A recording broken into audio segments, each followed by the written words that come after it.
সবাইকে স্বাগত জানাচ্ছি অমর একুশে বইমেলায় আরটিভির বিশেষ আয়োজন আমার কপের আমন্ত্রণে। এই আয়োজনে আমরা একজন লেখকের সাথে প্রতিদিন কথা বলি। এই মুহূর্তে আমার সাথে আছেন কথা সাহিত্যিক সকৃত নোমান। রোহন ভাই কেমন আছেন? ভালো আছি, আশা করি আপনিও ভালো আছেন। আমি ভালো আছি, কিন্তু আপনার বই দেখে আরো বেশি ভালো আছি। এবং আমার হাতে একটা বইয়ের দুইটা কপি, একটা কলকাতা থেকে প্রকাশিত অভিযান বের করেছে, আর বাংলাদেশে এই বইটা করেছে অন্য প্রকাশ, এবং বইটার নাম আচার্য ও তার অলিক পাণ্ডুলিপি। আপনারা অনেকেই জানেন। এই উপন্যাসের প্রেক্ষাপট শুরু আমি আপনাকে শুরুতেই বলছি, এই উপন্যাসের সঙ্গে আচার্য সেলিম আলদিনের কোনো সম্পর্ক নাই। ইনি হচ্ছেন নাট্যাচার্য, আর এই বইয়ের নাম হচ্ছে আচার্য ও তার অলিক পাণ্ডুলিপি। এর সঙ্গে বাস্তবতার কোনো সংমিশ্রণ বা সংশ্লেষ আছে বলে আমি স্বীকার করছি না। মানে আপনি ফিকশন রাইটারের ক্ষমতাকে এভাবে ব্যবহার করছেন। নিশ্চয়ই উপন্যাসের বাস্তবতা থেকে সমস্ত উপাদান নিয়ে আপনি ফিকশনের মধ্যে তাকে ফেলে দিচ্ছেন। কেউ যদি বাস্তব, আপনি যদি মনে করেন যে সুরমনগর বিশ্ববিদ্যালয় এটা বাস্তবের জাহাঙ্গীরনগর বিশ্ববিদ্যালয়, সেক্ষেত্রে উপন্যাসকের কোনো করণীয় কিছু নাই। আপনি মনে করতেই পারেন, আপনি যখন কোনো একটা উপন্যাস পড়েন, এটা দৃশ্যপট ভেসে ওঠে আপনার চোখের সামনে। আপনি পৃথিবীর যে কোনো উপন্যাস পড়েন না কেন, মার্কেজের বলুন কিংবা ভিক্টর হুগোর বলুন, আপনি প্যারিসের যখন মার্কেজের পড়বেন, আপনি কলম্বিয়ার দৃশ্যপট ভেসে উঠতে পারে। আবার যখন ভিক্টর হুগোর উপন্যাস পড়েন, প্যারিসের দৃশ্যপট ভেসে উঠতে পারে। আচার্য তার অলিক পাণ্ডুলিপি পড়ার সময় হয়তো জাহাঙ্গীরনগর ভেসে উঠতে পারে। সেক্ষেত্রে আমার আসলে কোনো কিছু করণীয় নাই। ধন্যবাদ নোমান ভাই। আমি তাহলে এই উপন্যাসটা নিয়ে আপনি আমাদের দর্শকদের কি বলতে চান? আসলে এটা হচ্ছে মীর আশরাফুজ্জামান নামে একজন বিখ্যাত লেখক। তিনি হচ্ছেন যে তিনি যখন হাঁটতেন, তার শিষ্যরা পিছনে হাঁটত। তিনি যখন কথা বলতেন, তার শিষ্যরা, ছাত্ররা মুগ্ধ হয়ে শুনত। একজন লেখক, এটা একেবারে কল্পিত একটি চরিত্র। সে লেখকের প্রেম, অপ্রেম, জীবনের শোক, তাপ, হাহাকার, জীবন বোধ, শিল্পবোধ, শিল্পচেতনা সবকিছুকে আমি আসলে এই উপন্যাসে ধরার চেষ্টা করেছি। এই প্রথম আমি একজন লেখককে প্রধান চরিত্র করে উপন্যাস দেখার চেষ্টা করেছি। সে লেখক তার লেখালেখির প্রশ্নে কথা বলেন, তার শিল্প চেতনা সম্পর্কে কথা বলেন, তার করণ কৌশল সম্পর্কে নানা বিষয়ে তিনি কথা বলেন। এবং তার শুধুমাত্র তার লেখালেখি তো তার সব না, তার ব্যক্তি জীবন আছে। সে ব্যক্তি জীবনটা উপন্যাসের কাহিনীর সঙ্গে চলে। নানা বিষয়ে তার মাছ কেনা থেকে শুরু করে সাহিত্যে ভাইরাল হতে চাইছেন না? আমার মনে হচ্ছে আপনি সাহিত্যে ভাইরাল হতে চাইছেন বলে এরকম একটা প্লট সাজিয়েছেন, যেই প্লটের সাথে আমাদের প্রত্যেকের আসলে পরিচয় আছে, সম্পর্ক আছে, আর নানা রকমের সন্দেহ আছে। শিমুল, আপনি আমার বন্ধু, আপনি আমার সবকিছু জানেন, আপনি সন্দেহ করতেই পারেন, কিন্তু পাঠকের কাছে সেই সন্দেহের কোনো অবকাশ নাই। পাঠক একদম নির্ভেজাল ফিকশন হিসাবে এটাকে পড়বেন। আমাদের দর্শক বা যারা যে পাঠকরা আসলে এই অনুষ্ঠানটা দেখবে, তারা কিন্তু এই যে আপনার যে বর্ণনা, আপনি মীর আশরাফুজ্জামানের যে বর্ণনা দিলেন, এর সাথে অবশ্যম্ভাবীভাবে সেলিম আলদিনের বর্ণনা মিলে যায়, তার বিশ্ববিদ্যালয়ের পরিসর মিলে যায়, তার স্থানিকতা পরিপার্শ্ব মিলে যায়, এবং আপনি সগৌরবে সেটা অস্বীকার করতেছেন যেটা তিনি না। কিন্তু আপনি দেখেন একটা কিন্তু রেখে দিচ্ছেন বলে, উপন্যাসিকের যে বিষয়, যে ভাষা, সবকিছু আকাশ থেকে কিন্তু পড়ে না, বাস্তবতা সম্ভূত, বাস্তবতা থেকে উদ্ভূত হয়। এখন লেখক যা কল্পনা করে, বাস্তবে যার অস্তিত্বই নাই, তা কিন্তু কল্পনা করতে পারে না। একদম কিছু না কিছু বাস্তব থাকে, সেই বাস্তবতা থেকে শাখা প্রশাখা মিলিয়ে গজিয়ে সেটা একটা মহিরুহের রূপ নেয়।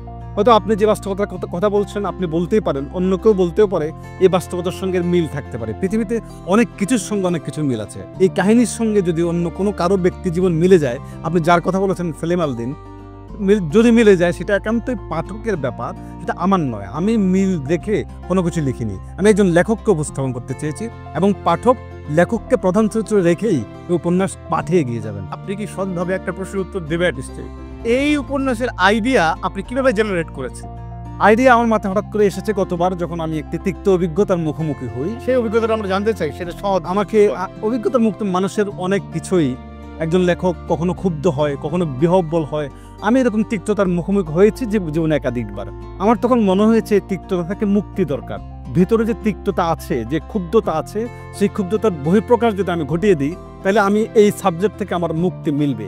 এই কারণে মুক্তির জন্যই আমি আসলে উপন্যাস, মানে এই উপন্যাস আপনার মুক্তি পাওয়ার উপন্যাস অনেকটা তাই বলতে পারেন, যে আমি একটা বিষয় লালন করছিলাম, সেই লালনটাকে আমি মুক্তি দিয়েছি। আপনি এটাকে আপনাদের ভূমিকার মধ্যেও বলেছেন, আমি দেখলাম যে এই উপন্যাস পড়লে একজন পাঠক আসলে তার বুদ্ধির মুক্তি ঘটবে। এটা আপনি কেন মনে করেন? আমরা সাধারণত বাঙালি চরিত্র, অধিকাংশ বাঙালি চরিত্র কোনো কিছু যখন শুনি তখন শোনাটাকে নির্বিচারে বিশ্বাস করি। ওই কারণে আমার কাছে মনে হয়েছে যে আমাদের বুদ্ধির মুক্তি পুরোপুরি ঘটে নাই, আমাদের তৃতীয় চক্ষুর উন্মিলন ঘটে নাই। আমার কাছে ওই কারণে ওই কথাগুলো বলছিলেন মীর আশরাফ জামান। 21 দিবস রজনী ধরে রচিত এই উপন্যাস যে পাঠ করবে তার বুদ্ধির মুক্তি ঘটবে, সেই হীনমন্যতা পরশ্রী কাতরতা থেকে মুক্তি পাবে। এটা কিন্তু মীর আশরাফ জামান একদমই মীর আশরাফ জামানের কথা আমি বুঝলাম। বলছে তো নোমান ভাই, আপনি আমাকে বলেন, ধরা যাক যে মানে যেহেতু সেলিম আল দীনের সাথে আপনার ব্যক্তিগত সম্পর্ক ছিল এবং অনেক কিছু হয়েছে, আপনি নিজেই বলছেন যে এটাতে মুক্তি পাওয়ার একটা উপন্যাস এটা, কিন্তু আচার্য তার ঐহিক পাণ্ডুলিপির মধ্য দিয়ে আপনি আসলে সেলিম আল দীনকে খাটো করেছেন বা একটা বিশাল পাঠক সমাজ রয়েছে, তারা তো আহত হবে। আপনি কি বলবেন? আমি সজ্ঞানে এই উপন্যাসের সঙ্গে সেলিম আল দীনের কোনো সম্পর্ক আছে একথা অস্বীকার করছি। এই উপন্যাসের প্রধান চরিত্র মীর আশরাফ জামান আমার সম্পূর্ণ কাল্পনিক চরিত্র, তিনি এই উপন্যাসের ভূমিকা লিখেছেন। এখন আপনি প্রশ্ন করতে পারেন কিন্তু মারা গেছেন মীর আশরাফ জামান, প্রয়াণকাল লেখা আছে ভূমিকার মধ্যে 80 বছরে 2007 সাল, তার 17 বছর পরে এই উপন্যাসের রচনাকাল 2024, 17 বছর পরে কীভাবে তিনি ভূমিকা লিখলেন? যদি মীর আশরাফ জামানের অপ্রকাশিত পাণ্ডুলিপি অনন্ত আতিক তার নিজের নামে চালিয়ে দিতে পারেন, এই অভিযোগ আশরাফ জামানের স্ত্রী রাফিদা জাহান করতে পারেন টেলিভিশন সহ বিভিন্ন পত্রপত্রিকায়, তার কোনো প্রামাণিক এই উদ্ভট অভিযোগ যদি অনন্ত আতিকের বিরুদ্ধে করা যায়, সুতরাং 17 বছর আগে একজন মৃত মানুষ সালে ভূমিকাও লিখতে পারে। নোমান ভাই, এই উপন্যাসের যে করণ কৌশল, এইটা গিয়ে যদি আমাদেরকে একটু বলে। আমি এই উপন্যাসের ভাষাটাকে একেবারেই আলাদা করেছি। আমার যে ভাষা সাধারণত সেই ভাষাটাকে একটু বেরিয়ে আসার চেষ্টা করেছি, তৎসম তদ্ভব শব্দের মিশ্রণ ঘটানোর চেষ্টা করেছি, একটু ভাষাটাকে সম্পূর্ণ প্রমিতকরণ। ভাষাটাকে সেলিম আল দীনও করেছে। না, আমি মোটে সেলিম আল দীনে করি না। আপনি সেলিম আল দীনের শিষ্য বলে বারবার সেলিম আল দীন প্রসঙ্গে একটু নিয়ে আনছেন। আপনি যে বৈশিষ্ট্যের কথা বলছেন একটু সেলিম আল দীনের বৈশিষ্ট্য, সময় তদ্ভব মিলিয়ে যেই ভাষা সেলিম আল দীনের, আপনি সেটা অস্বীকার করছেন। কমল কুমার মজুমদারের ভাষা হতে পারে, হ্যাঁ, না কমল কুমারের ভাষা মজুমদারের ভাষা না, এবং আন্দিকটাও আলাদা। কখনো কখনো অনন্ত আতিক কথা বলছে, কখনো কখনো মীর আশরাফ জামান কথা বলছে, এবং কখনো কখনো উপন্যাসিক নিজে কথা বলছে।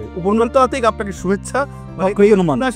আপনি সক্রিয় নোমান কথা বলছে, সক্রিয় নোমান আর অনন্ত আতিক না, আশরাফ জামান আর সেলিম আল দীন। অনন্ত আতিক উপন্যাসের প্রধান চরিত্র উপন্যাস। নোমান ভাই, অনেক শুভেচ্ছা। আমি নিশ্চিত এই বইটা পাঠকরা দারুণভাবে গ্রহণ করবে বলে আমি মনে করি। পাঠকরা বইটা নিশ্চয়ই পড়বেন।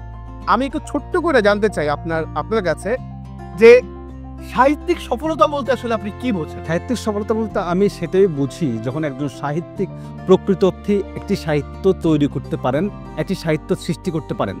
কারণ সফল হওয়ার সঙ্গে বিক্রির কোনো সম্পর্ক নাই, বিক্রির সঙ্গে সফলতার কোনো সম্পর্ক নাই। অনেক ধন্যবাদ আপনাকে। আমরা একটা র্যাপিড ফায়ার রাউন্ড দিয়ে আসলে এই আয়োজনটা শেষ করি। আপনাকে অনেক ধন্যবাদ আমাদেরকে সময় দেওয়ার জন্য। আমরা র্যাপিড ফায়ার রাউন্ডে একটু যাবো। কত সাহিত্যিক সক্রিয় নোমানের সাথে আমরা যাচ্ছি র্যাপিড ফায়ার রাউন্ডে। নোমান ভাই, র্যাপিড ফায়ার রাউন্ডের প্রথম শব্দ প্রেরণা। পৃথিবীর বৃহৎ মহৎ সাহিত্যিকগণ। প্রিয় শব্দ ভালোবাসা। প্রিয় রং নীল। যে মৌসুমে বেশি লেখেন? সারা বছর। প্রিয় সাহিত্য চরিত্র? যা বল যা। প্রিয় গান?